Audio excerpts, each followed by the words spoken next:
weekend so far this year, with $204 million made in its first weekend. With the latest in entertainment, I'm Morgan Wood on your home for 24/7 News, the Black Information Network, and BINnews.com. Time now for traffic and weather On the Bay Area's BIN 910. Let's begin our ride in San Jose on northbound 85 approaching Blossom Hill. Two cars tangled up in a crash that's partially blocking the right lane. Emergency crews are already on scene. We see a slow that starts right at Cottle Road. Also in San Jose, eastbound 237 before 1st Street, we have a two-car injury crash. That one is partially blocking the right lane as well. We see traffic slowing down at Great America Parkway. And a multi-vehicle crash on northbound 880 near 29th Avenue in Oakland. Looks like they got that accident cleared, but traffic is still slowing down at 66th Avenue as a result. Also, San Leandro, eastbound 580 near 150th. Two cars involved in a crash, but that's been moved off to the shoulder. We'll have clear skies tonight, lows in the 50s. Going to be sunny and mild again tomorrow with Bay Area traffic and weather. I'm Rick Batiste on the Black Information Network. The news you won't hear anywhere else. The Black Information Network. I'm Nicole Deal, filling in for John Marshall. And I'm Bree Wood on your home for 24/7 News, the Black Information Network.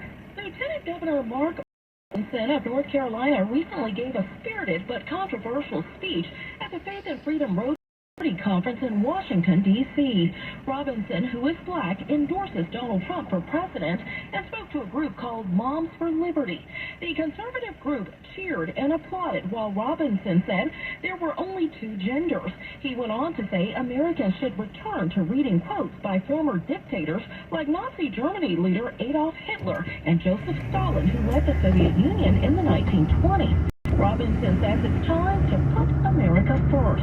In Newark, New Jersey, there is finally justice for the family of a black man killed by a police officer in 2019. Former officer Giovanni Crespo was found guilty of murder charges, including manslaughter, aggravated assault, and intentional misconduct. The charges are related to the killing of 46-year-old Gregory Griffin during a traffic stop.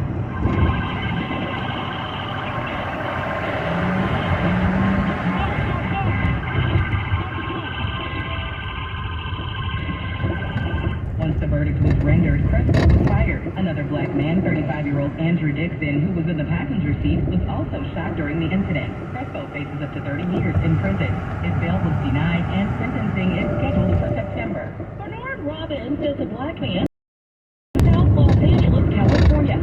He had a couple of negative encounters with police as a teen, but figured he was just in the wrong place at the wrong time.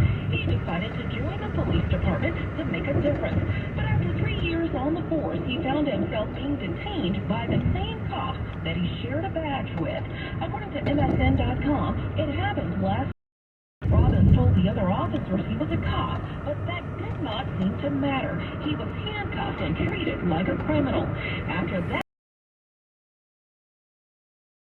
about racial profiling. And the city of Cedar Rapids in Iowa will pay $10,000 to settle a lawsuit for requiring 5 of the 9 members of the police department's Citizen Review Board to be people of color. That requirement was dropped after Kevin Wymore, a white man, sued the city, calling the requirement unconstitutional. Wymore claims he was passed over for a spot on the board twice, despite being qualified. The city dropped the member requirement last October when Wymore filed the lawsuit. And finally, in West Des Moines, Iowa, a black couple who to preserve the history of Valley Junction is being honored.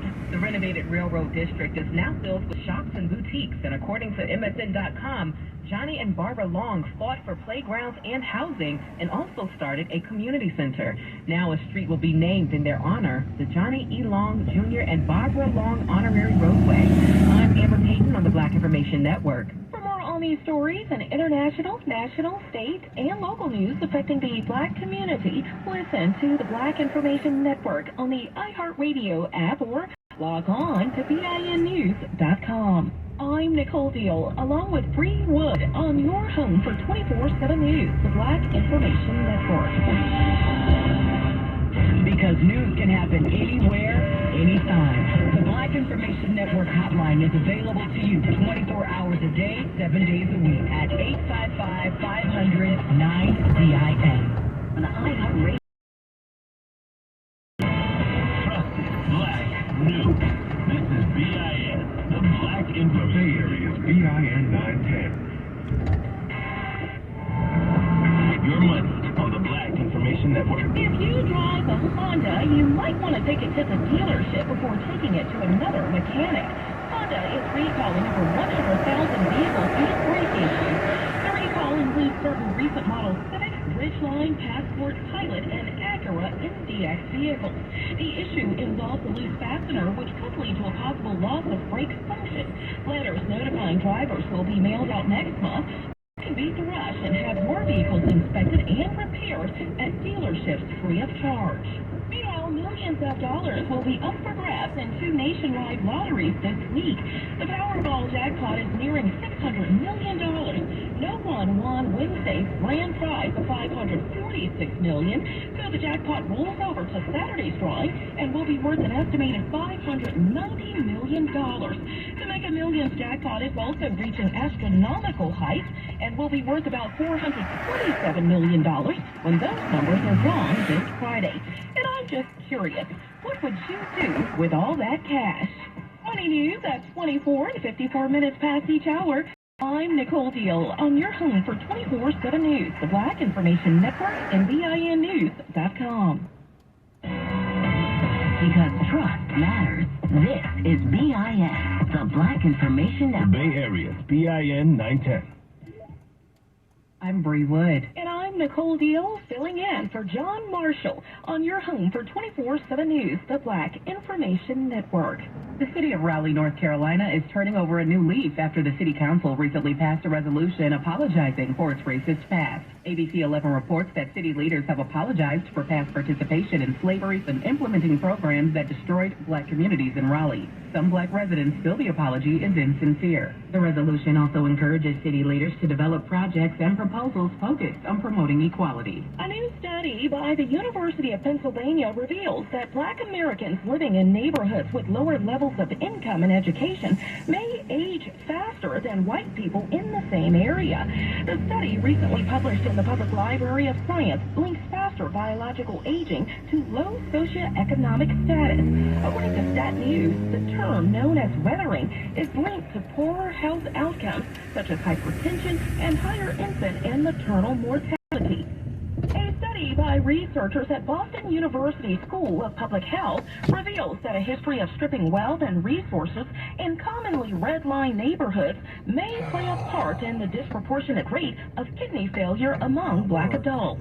According to Health Day News, the study conducted using a national registry of nearly adults who received kidney treatment for new kidney failure between 2012 and 2019 found rates of kidney failure regardless of their neighborhood grade.